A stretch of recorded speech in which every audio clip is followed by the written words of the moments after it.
நல்லா அதனுடைய ஆழங்களை அதிசயங்களை நாங்கள் கண்டுகொள்ளும் படிக்கிறாச்சா இந்த மனக்கண்களை திறந்தவர்களையுமாய் சொல்லியிருக்கோம். சகலத்தை நீங்கள் பொறுப்பெடுத்துக் கொள்ள ஆசீர்வதிக்க வழிநடத்துங்க. அது இயேசு கிறிஸ்துவின் மூலமாய் வேண்டிக்கொள்ளும் நல்ல பிதாவே. ஆமென். இயேசு கிறிஸ்துவின் இனிய நாமத்துல இங்க இருக்கிற ஒவ்வொருத்தரையும் நான் வாழ்கிறேன். இன்னைக்கு தென்னிந்திய திருச்சபை நம்ம சிந்திக்கிறதுக்காக கொடுத்திருக்கிற தலைப்பு ஊக்கப்படுத்தும் இறைவார்த்தை, த இன்ஸ்பைரிங் வேர்ட் ஆஃப் காட். ஏன் இன்னைக்கு இந்த வார்த்தையை நம்ம கொடுத்துருக்காங்க அப்படின்னா, இன்னைக்கு நாம இந்த நாளை பைபிள் சண்டையா செலிப்ரேட் பண்றோம். 1784 வருஷம் டிசம்பர் 16 இங்கிலாந்துல இருக்கிற வேல்ஸ் நாட்டுல ஒரு ஏழை குடும்பத்துல, ஒரு பக்தி வைராக்கியம் நிறைந்த ஒரு குடும்பத்துல ஒரு குட்டி பொண்ணு பிறகுறாங்க. அவங்க பேர் மேரி ஜோன்ஸ். இவங்களுடைய குடும்பத்துல நெசவு தொழில் பண்ணி தான் அந்த குடும்பத்தை காப்பாத்திட்டு வர்றாங்க. சின்ன வயசுல இருந்து மேரி ஜோன்ஸ்க்கு சர்ச்சுக்கு போகணும்னா ரொம்ப பிடிக்கும். ரொம்ப சந்தோஷமா சர்ச்சுக்கு போவாங்க. அப்படி இருக்கும்போது அவங்க வீட்டுல இருந்து 2 மைல் தூரத்துல தான் அந்த சர்ச் இருக்கு. நடந்தே ரொம்ப சந்தோஷமா போயிட்டு இருக்கும்போது ஒரு நாள் அவங்களுக்கு 4 வயசா இருக்கும்போது அந்த குழந்தையோட அப்பா இறந்து போயிடுறாங்க. ஸோ குடும்பத்துல கஷ்டம் கொஞ்சம் பெருகுது. அந்த நேரத்துல பிரிட்டனுக்கும் பிரான்ஸுக்கும் போர் நடந்துக்கிறதுனால பொதுமக்களும் பயங்கரமா பாதிக்கப்படுறாங்க. அதுல மேரி ஜோன்ஸோடைய குடும்பமும் ஒன்றா இருக்குது. ஆனாலும் மேரி ஜோன்ஸுக்கு அந்த குடும்பத்துடைய கஷ்டத்தை பார்த்தே வளர்ந்த அந்த மேரி ஜோன்ஸோட இருதயத்துல, அந்த குட்டி இருதயத்துல நிறைய கஷ்டங்கள், காரியங்கள். ஆனாலும் சர்ச்சுக்கு போனோம் அப்படின்னா ரொம்ப சந்தோஷமா கிளம்பி போயிடுவாங்க. எதுக்காக அப்படின்னா, அந்த பாஸ்டர் அந்த பைபிளை தொடர்ந்து வாசிக்கிற வசனங்கள் அந்த மகளுக்கு ரொம்ப ஆறுதலையும் சந்தோஷத்தையும் கொடுக்குமா. அதை கேட்கறதுக்காகவே அந்த குழந்தை ரொம்ப ஆசையா சர்ச்சுக்கு போவாங்களாம். ஆனா அந்த குழந்தைக்கு படிக்கலாம் தெரியாது. என்ன பண்ணுவாங்கனால அந்த பைபிளை போய் தொட்டு தொட்டு பார்த்துட்டு ரொம்ப ஆசையா ஓடி ஓடி வருவாங்களாம். ஒரு முறை அவருக்கு 9 வயசா இருக்கும்போது அந்த சர்ச்ல ஒரு அனௌன்ஸ்மெண்ட் கொடுக்குறாங்க. இது மாதிரி நாங்கள் ஒரு தொடக்கப்பள்ளி ஆரம்பிக்க போறோம், எல்லா குழந்தைங்களும் அதில் வந்து சேர்ந்துக்கணும் அப்படின்னு சொல்லி. உடனே மேரி ஜோன்ஸும் ரொம்ப சந்தோஷம். நம்ம படிக்க ஆரம்பிச்சிட்டோம் அப்படின்னா இந்த பைபிளை நம்மளால படிக்க முடியுமே அப்படின்னு சொல்லி பைபிள் படிக்கிறதுக்காகவே பள்ளிக்கூடத்துக்கு போக ஆரம்பிக்கிறாங்க. கொஞ்ச நாள் ஆகுது, நல்லா படிக்க கத்துக்கிறாங்க. அவங்க அம்மா கிட்ட போய் சொல்றாங்க, அம்மா நான் நல்லா படிக்க கத்துக்கிட்டேம்மா, எனக்கு ஒரு பைபிள் வாங்கிட்டாங்க அப்படின்னு சொல்றாங்க. அவங்க அம்மா சொல்றாங்க, பைபிள் வாங்குற அளவுக்கு நம்ம கிட்ட வசதி இல்லையே, அவ்வளோ காசுக்கு நம்ம எங்க போவோம் அப்படின்னு கேட்குறாங்க. உடனே மேரி ஜோன்ஸ்க்கு ரொம்ப கஷ்டமாயிடுது. அவங்க வீட்டில் கோழிகள்லாம் இருக்கு. அந்த கோழி போடுற முட்டையை சேர்த்து வச்சு அதுல வர காசை நம்ம வந்து பைபிள் வாங்கலாம்னு சொல்லி 6 வருஷமா சேர்த்து வைக்கிறாங்க. தன்னோட 15 வயசுல சேர்த்து வச்சுட்டு அவங்க அம்மா கிட்ட போய் அவங்க சொல்றாங்க, அம்மா நான் காசு சேர்த்து வச்சிட்டேன், இப்போ ஒரு பைபிள் வாங்கி தரீங்களா அப்படின்னு கேட்டா அவங்க அம்மா சொல்றாங்க, எனக்கு பைபிள் எங்க கிடைக்கும்னு தெரியல, ஏன்னா நம்ம பாஸ்டர் கிட்ட போய் கேளு அப்படின்றாங்க. பாஸ்டர் கிட்ட போறாங்க. பாஸ்டர் சொல்றாரு, நம்ம சர்ச்சுக்கு தேவையான ஒரே ஒரு பைபிள் தான் இருக்கு, நீ வேணா ரெவரண்ட் தாமஸ் சார்லஸ்ன்னு ஒருத்தர் இருக்காரு, அவரை போய் பாரு, அவர்கிட்ட நிறைய பைபிள் இருக்கும், உனக்கு ஒன்று கிடைக்கும் அப்படின்றாரு. சரி இவங்க என்ன பண்றாங்க. ஆனா அந்த ஊர் வந்து எங்க இருக்குன்னா இங்கிலாந்துல பாலான ஒரு இடத்துல இருக்கு. அது அவங்க வீட்டுல இருந்து 42 கிலோமீட்டர் தூரம். இதை சொன்னோன்னா மேரி ஜோன்ஸ் வந்துட்டு பரவாயில்ல நான் எப்படியாவது போயிடுவேன்னு சொல்லிட்டு அவங்க அம்மா கிட்ட சொல்லி அடுத்த நாளே கிளம்பி போயிட்டாங்க. அது ஒரு மலை பிரதேசம்ன்றதுனால கரடு முரடான பாதையில செருப்பு கூட இல்லாம அந்த தாமஸ் சார்லஸை பார்க்கறதுக்காக போறாங்க. தாமஸ் சார்லஸை பார்த்த உடனே, என்னடா இது ஒரு குட்டி பொண்ணு காலெல்லாம் வீங்கி போய் இவ்வளோ டயர்டாக வந்துருக்கு அப்படின்னு சொல்லிட்டு முதல்ல சாப்பாடு போட்டு என்னம்மா வேணும் உனக்கு அப்படின்னு கேட்குறாரு. உடனே அவரோட தன்னுடைய கதையெல்லாம் சொல்லிட்டு எனக்கு ஒரு பைபிள் வேணும் அப்படின்னு அவர் சொல்றாரு, என்கிட்ட ஒரு 20 பைபிள் தான் இருக்கு, அந்த பைபிள் நான் ஒருத்தவங்களுக்கு கொடுக்குறேன்னு சொல்லிட்டேன், நான் வாக்கு கொடுத்துட்டேன்னு சொன்னோடனே மேரி ஜோன்ஸ் ஒரே அழகு, சமாளிக்கவே முடியல. உடனே தாமஸ் சார்லஸ், சரி இந்த பைபிளை நீயே வச்சுக்கோ அப்படின்னு சொல்லி கொடுத்து விட்டாரு.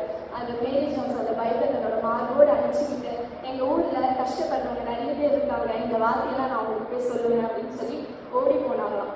இங்கிலாந்துல அப்போ வந்து ஒரு மீட்டிங் நடக்குது. அதுக்கு தாமஸ் சார்லஸ் போறாரு.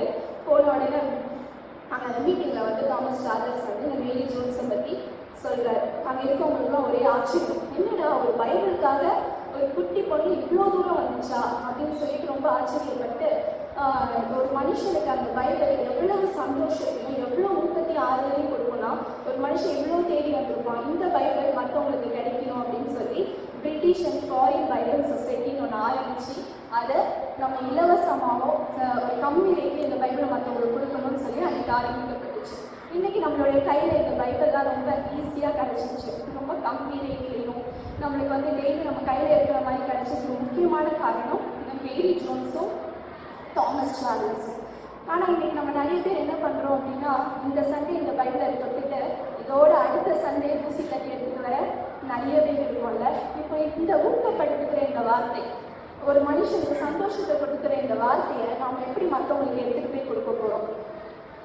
எப்படி கொடுப்போம் அப்படின்னா, எப்பவுமே வார்த்தையானது வார்த்தையாவே இருந்துடக்கூடாது. இந்த டிசம்பர் மாசம் நம்ம நிறைய கேட்போம். எல்லாரும் என்ன சொல்லுவாங்க? இயேசு வார்த்தை மாம்சமானார். அப்ப வார்த்தை எப்படி இயேசுப்பா வார்த்தை மாம்சமானாலும் அதே மாதிரி நம்ம கேட்கிற இறைவார்த்தை, வாசிக்கிற இறைவார்த்தை, தியானிக்கிற இறைவார்த்தை நம்மளுடைய மாம்சத்துல கிரியையாய் வெளிப்படணும். அப்பதான் அது மற்றவங்களுக்கு போய் சென்றடையும். இதை நான் உங்களோட ஒரு 3 தலைப்பின் கீழே பகிர்ந்து கொள்ள விரும்புகிறேன். முதலாவது ஊக்கப்படுத்தும் இறைவார்த்தை, இரண்டாவது உற்சாகப்படுத்தும் இறைவார்த்தை, மூன்றாவது மாற்றுகின்ற இறைவார்த்தை. முதலாவது ஊக்கப்படுத்துகின்ற இறைவார்த்தை. இதுல நம்ம இன்னைக்கு 1 ராஜாக்கள் 19:1-21 வரைக்கும் வாசித்து இருக்கோம். இதுல எலியாவை பத்தி பார்த்துக்கோம். எசபேல் என்ன பண்றாரு? எசபேல் எலியாவை கொண்டு மிரட்டுறான். உடனே எலியா பயந்து போயிட்டு ஓடி போய் ஒரு சூரிய செடிக்கு கீழே போய் உட்கார்ந்து, கடவுளே என் உயிரை எடுத்துருங்க அப்படின்னு சொன்னாங்க. உடனே கடவுள் என்ன பண்றாரு? ஒரு தூதனை அனுப்பி போஜனம் கொடுத்து எலும்பு சொல்றாரு. மறுபடியும் அவர் என்ன பண்ணிடுறாரு? அதே இடத்துல தூங்கிடுறாரு. மறுபடியும் ஒரு தூதனை அனுப்பி எலும்பு சொல்றாரு. நீ போக வேண்டிய தூரம் வெகு தூரம் அப்படின்றாரு. உடனே அவர் 40 நாள் நடந்து போயிட்டு கெபில போய் என்ன பண்ணிடுறாரு? தங்கிடுறாரு. மலை கெபில போயிட்டு இப்ப என்ன பண்ணிடுறாரு? ஆண்டவரே இறங்கி வந்துடுறாரு. உனக்கு இங்க என்ன வேலை? வெளியில வா அப்படின்னு சொல்லி. ஏன் ஆண்டவர் அப்படி இருக்கிறாரு அப்படின்னா, எந்த ஒரு மனிதனுமே கஷ்டத்தினால ஒரு இடத்துல முடங்கி இருக்கிறது ஆண்டவர் விரும்புறதே கிடையாது.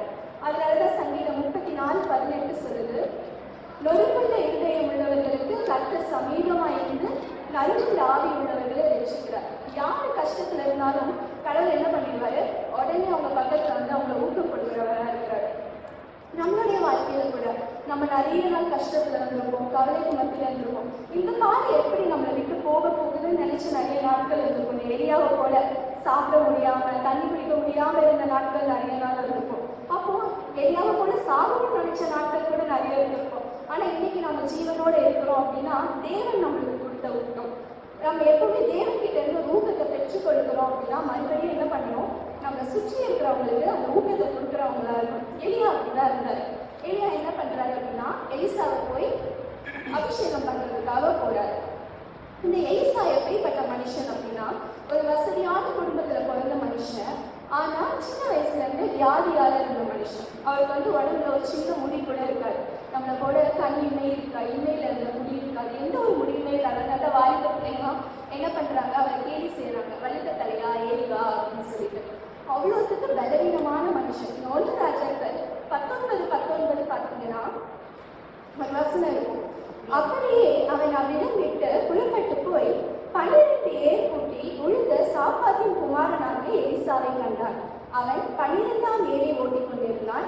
எலியா அவன் இருக்கும் இடம் மட்டும் போய் அவன் மேல் தன் சால்வையை போட்டான். ஸோ எலியா போறாரு. போகும்போது என்ன பண்றாரு? எலிசாவை பார்க்கறாரு.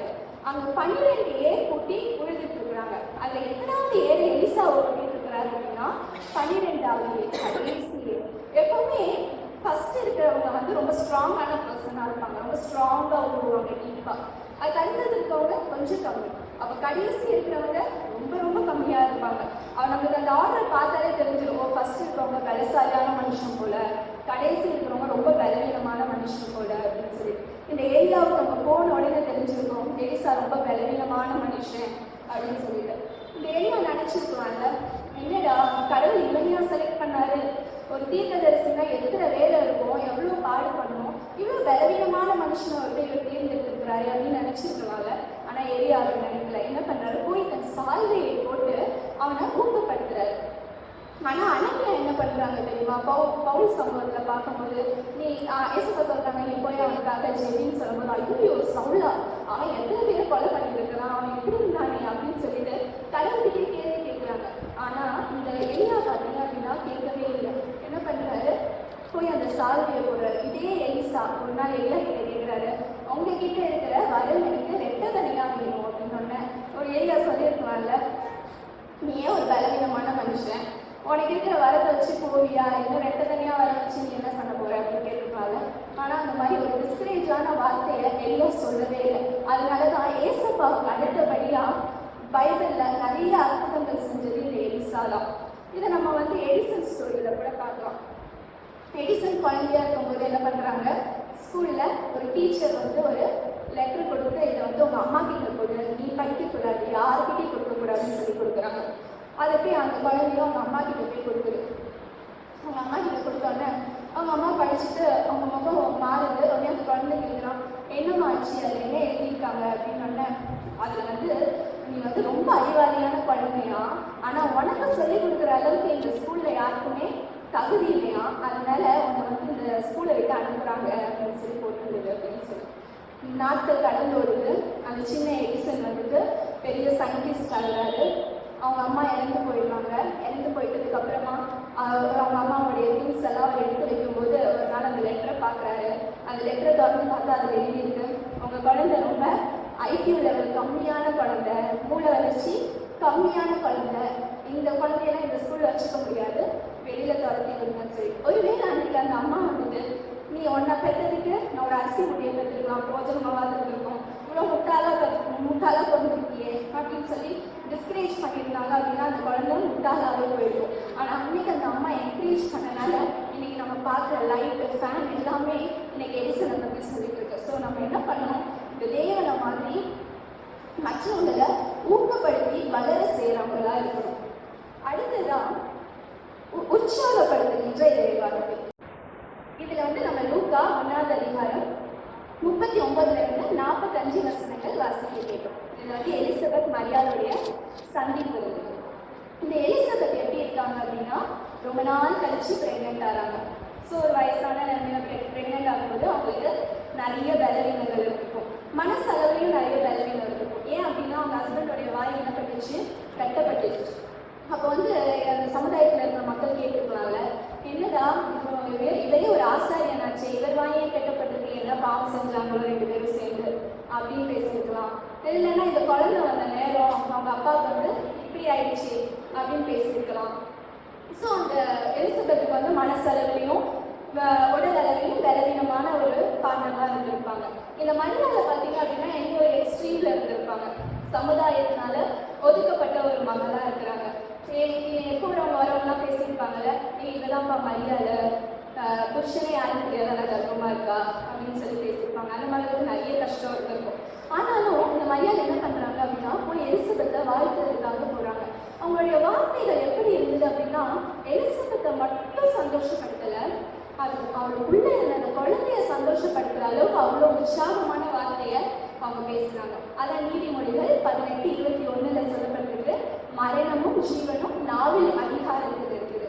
அப்போ ஒரு மனுஷனால நம்ம பேசி ஒரு மனுஷனை உடைச்சு போடவும் முடியும், ஒரு மனுஷனை சந்தோஷமா வச்சுக்கவும் முடியும். இப்படிதான் நம்மளுடைய வாழ்க்கையில கூட நம்ம பார்க்குறவங்க என்ன சொல்றாங்க நம்மளை பத்தி, அவனாப்பா அவன் கிட்ட போனா மனசுக்கு நிம்மதியே இருக்காது, அவன் என்னமோ பேசுவான், மனசுலேயே கஷ்டப்படுத்துவான், அந்த மாதிரி சொல்றாங்களா, இல்லைன்னா அவங்க கிட்ட போனா அவங்க ஒரு வார்த்தை பேசினா போதும்பா மனசுக்கு ரொம்ப ஆறுதலா இருக்கும், அந்த மாதிரி நம்மளை பத்தி யோசிக்கிறாங்களா? சில பேர் வாய்க்கு வந்ததெல்லாம் பேசிடுவாங்க, நிறைய பேசிட்டு கொஞ்சம் டென்ஷனா இருந்தேன், ஒர்க்லோட் கொஞ்சம் அதிகமாக இருந்தது, அதனால தான் அப்படி பேசுகிறேன் அப்படின்பாங்க. இல்லை மரியாதை இல்லாத இருக்கமா, மரியாதை இல்லாத கஷ்டமா, ஆனால் அவங்களுடைய வார்த்தைகள் எப்படி இருக்குது, ஒருத்தவங்களை உற்சாகப்படுத்துகிறதா இருந்தது. இயேசு கிறிஸ்து கூட அப்படிதான் பண்ணார். சிலுவையில அந்த கல்லன் தொங்கிட்டு இருக்கும்போது நீங்க என்ன நினைச்சுக்கோங்க அப்படின்னு சொன்ன உடனே அவர் என்ன பண்ணுறாரு, நீ இத்தனை நாள் எல்லா பாவத்தையும் செய்வ, நீ எல்லாத்தையும் அனுபவிச்சுப்ப, இன்னைக்கு உனக்கு வந்து பரலோகம் வேணுமா அப்படின்னு கேட்டாரா? இல்லை, நீ இன்னைக்கு எப்படி பரதேசியில இருப்ப. அந்த மனுஷன் சாகும்போது எவ்வளவு சந்தோஷமா செஞ்சிருப்பாருல, துக்கம் இல்லாம. நம்ம சில நேரங்கள்ல யாராவது திரும்பி வந்தா கூட அவங்களுக்கு போயிட்டு நீ அன்னைக்கு இப்படி பண்ணல அப்படி பண்ணலன்னு மற்றவங்களுடைய பாஸ்ட் சொல்லி துக்கப்படுத்துற நிறைய பேர் இருக்கும். பாவியான ஸ்திரீ வந்தபோது கூட ஏசப்பா சொல்றாங்க, நீ பாவம் செய்யாத போ.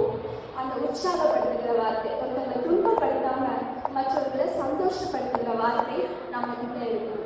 அடுத்ததா மாற்றுகின்ற இறை வார்த்தை. இதுல நம்ம வெளிப்படுத்தும் விசேஷம் 10-11 வசனங்கள் வாசிக்க கேட்டோம். அதுல வந்து யோவான் ஒரு தரிசனத்தை பார்க்கிறார். ஒரு தேவதூதன் என்ன பண்றாரு, ஒரு 50 புஸ்தகம் வச்சிருக்கிறாரு. இந்த புஸ்தகத்தை நீ சாப்பிட, அது உன்னோட ரொம்ப வாய்க்கு தேன் மாதிரி இருக்கும், ஆனா உன் வயிற்றுக்கு அது ரொம்ப கசப்பா இருக்கும்னு சொல்றாரு. எப்பவுமே இறை வார்த்தையானது இதுதான். எப்பவுமே நம்மளை வந்து இனிமையா ஆட்சி கொடுத்துட்டு தேய்ச்சி கொடுத்துட்டே இருக்காது. சில நேரங்கள்ல நம்மளை கசப்பா கடிந்து கொள்ளும். ஏன் அப்படின்னா அது இருபுறமும் கருவுள்ள பட்டயமா இருக்கு. அதுக்கு வந்து சரினா சரிதான், தப்புனா தப்புதான், காம்ப்ரமைஸே கிடையாது. ஏன் இறை வார்த்தை அப்படி இருக்கு அப்படின்னா 2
கசப்பா கடிந்து கொள்ளும் போதும் சரி, அதுக்கு நம்ம கீழ்ப்படியும் போது நம்மளிடத்துல இருந்து நல்ல பண்புகள் வருது.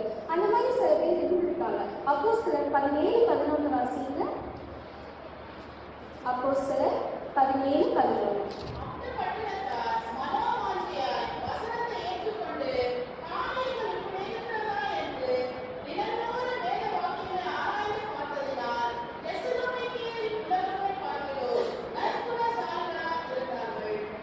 பெரோயா பட்டணத்தார் மக்களை பற்றி சொல்லப்பட்டிருக்கு. இந்த மக்கள் எப்படி இருந்தாங்கன்னா, ஒவ்வொரு நாளும் வசனத்தை மனோவாஞ்சியா கேட்டு அதை தியானித்து அதன்படி நடந்ததுனால அவங்க எப்படி இருந்தாங்க, அந்த தெசலோனிக்க பட்டணத்திலேயே நல்லவங்களா இருந்தாங்க. அப்போ ஒரு மனுஷன்கிட்ட நல்ல பண்புகள் உண்டாகணும் அப்படின்னா இந்த இறை வார்த்தையானது நம்ம கிட்ட இருக்கணும். இப்ப நம்மளுக்கு சமுதாயத்துல சில பேரை பார்க்கும்போது ரொம்ப கோபம் வரும். என்னடா இவங்கெல்லாம் மனசாட்சியே இல்லையா, எப்படி நடந்துக்கிறானே அப்படின்னு நம்ம யோசிக்கிறோம்ல. ஆனா அவங்களை பார்த்து நம்ம கோவப்படக்கூடாது, பரிதாபப்படணும். ஏன் அப்படின்னா இன்னும் அவங்க கிட்ட ஏசப்பாவுடைய அன்பு முழுசா போய் கிடைக்கல, இன்னும் இறை வார்த்தையை போய் கிடைக்கல. அப்ப இப்படிப்பட்ட ஜனங்கள் கிட்ட எப்படி நாம இறை வார்த்தையை போய் சேர்க்கிறது? இன்னைக்கு இருக்கிற சிச்சுவேஷன்ல நீங்க போயிட்டு இறை வார்த்தையை போய் பைபிள் எடுத்துட்டு போய் சொல்றதோ இல்லைன்னா வார்த்தைகளால வசனத்தினால அவங்க கிட்ட போய் போதிக்கிறதோ ரொம்ப கஷ்டம். யார் எங்க இருந்து நம்மள அடிப்பாங்கன்னே தெரியாது. அந்த மாதிரி ஒரு சமுதாய சூழல்ல நம்ம இருக்கும்போது எப்படி நாம இறை வார்த்தையை அவங்க கிட்ட எடுத்துட்டு போய் கொடுக்க முடியும் அப்படின்னா ஈஸியா நம்ம வாழ்வதன் மூலமா.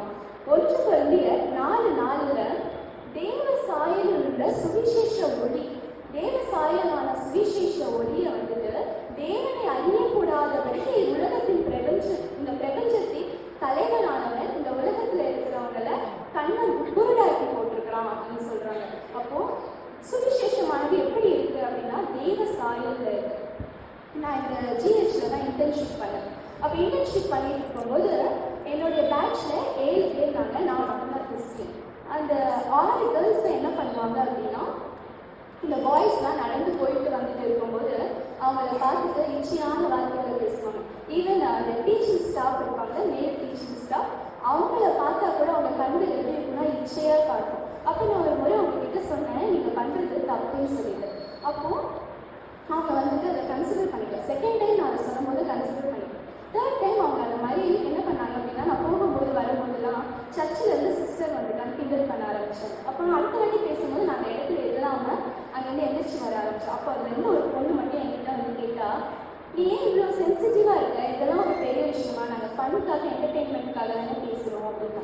அப்போ நான் சொன்னேன், என்னுடைய கடவுள் யாரையாவது நீ தப்பா பார்த்தாலே விபச்சாரம் பண்ணிட்டேன்னு சொல்றாரு, அப்போ நான் எப்படி அங்கே இருக்க முடியும் அப்படின்னு கேட்டதுக்கு அந்த பொண்ணு என்கிட்ட ஒரு கேள்வி கேட்டா, ஓ உங்க பைபிள்ல வந்து நல்லது எது கெட்டது எதுலாம் போயிருக்குமா அப்படின்னு சொல்லிட்டு. அப்போ நான் கிட்ட நிறைய ஷேர் பண்ணேன். அப்போ அவ சொன்னா, நீ சொல்ற தப்பெல்லாம் எங்க சாமியும் பண்ணு, எங்க சாமியாரும் பண்ணுவாரு அப்படின்னு சொல்லிட்டு. அப்போ நம்ம சுற்றி இருக்கிற ஜனங்களுக்கு பாவம் எது நல்லது எதுன்னு இன்னும் தெரியாம இருக்கு. அப்ப இந்த இறைவார்த்தை போய் சேரணும் அப்படின்னா இந்த தேவ சாயல்ல இருக்கிற சுவிசேஷம் நம்ம கிட்ட வார்த்தையா இல்லாம மாம்சத்துல ஒவ்வொரு நாளும் வெளிப்படும் போது ஒவ்வொரு நிமிஷமும் கூட நம்மளால சுவிசேஷத்தை பகிர்ந்து கொள்ள முடியும். இப்படிதான் பவுலும் ஷீலாவையும் நீங்க எடுத்துக்கிட்டீங்க அப்படின்னா சிறைச்சாலையில் அடைக்கப்படுறாங்க. அடைக்கப்பட்ட உடனே துதிக்கிறாங்க, ஆராதிச்சுட்டு இருந்தோட சிறைச்சாலை கதவுலாம் திறந்தது. உடனே அவங்க வந்து காவலுக்கு வராது, வந்து பார்த்துட்டு என்னென்ன சிறைச்சாலை கதவுலாம் திறந்துருக்குது, கைது ஓடிட்டாங்க போல, இப்ப அரசு வந்தானா நம்மளை விட்டு பண்ணிடுவாருன்னு சொல்லிட்டு அவரே தானே சூசைட் பண்ணிக்கிறதுக்காக முயற்சி பண்றாரு. உடனே அவங்க வந்து பவுல் வந்து கத்துறாரு, உனக்கு நீ எந்த தீங்கும் செஞ்சிருக்காரு அப்படின்னு சொல்லிட்டு. இந்த பவுல் ஒரு காலத்துல எப்படி இருந்தாரு, எல்லாரையும் துன்பப்படுத்தினாரு, ஸ்தேவான் கூட கொல்லப்படுறதுக்கு சாட்சியா நின்னாரு. அன்னைக்கு அவருக்கு தெரியல, இந்த மனுஷனுக்கு வலிக்குமே, இந்த மனுஷனுக்கு துன்பமா இருக்குமே, அதெல்லாம் அன்னைக்கு தோணுது. ஆனா கிறிஸ்துவை ஏற்றுக்கொண்டதுக்கு அப்புறம் அவர் எப்படி யோசிக்கிறாரு, இவன் என்ன நம்மளை அழைச்சு போட்டுட்டான், இவன் செத்தா என்ன சாகனா என்னன்னு இருந்திருக்கலாம்ல, ஆனா அவனுக்கு கூட ஒரு தீங்கு வரக்கூடாதுன்னு அன்னைக்கு அந்த பவுல் நினைச்சாருல. அப்போ அந்த காவலர் கேட்கிறாரு, நான் ரட்சிக்கப்படுறதுக்கும் என் குடும்பத்தை ரட்சிக்கப்படுறதுக்கும் நான் என்ன செய்யணும்? அப்போ மனுஷன் ரட்சிக்கப்படுறதுக்கு நாம தேவனை வெளிப்படுத்தினாலே போதும். வார்த்தையானது வார்த்தையாவே இல்லாம நம்ம மாம்சத்துல கிரியையாய் வெளிப்படுத்தும் போது இந்த உலகத்துல இருக்கிற எல்லாருமே இயேசு கிறிஸ்து யாருன்னு அறிந்து கொள்வாங்க. ஸோ நம்மளுடைய வாழ்க்கை எப்படி இருக்கணும் அப்படின்னா, மற்றவர்களை ஊக்கப்படுத்துகிற வாழ்க்கையா இருக்கணும், உற்சாகப்படுத்துகிற வாழ்க்கையா இருக்கணும், கிறிஸ்துவுக்குள்ள மாற்றுகின்ற வாழ்க்கையா இருக்கணும். கர்த்தர் தாமே இந்த வார்த்தைகளை ஆசீர்வதிப்பாராக. ஆமென்.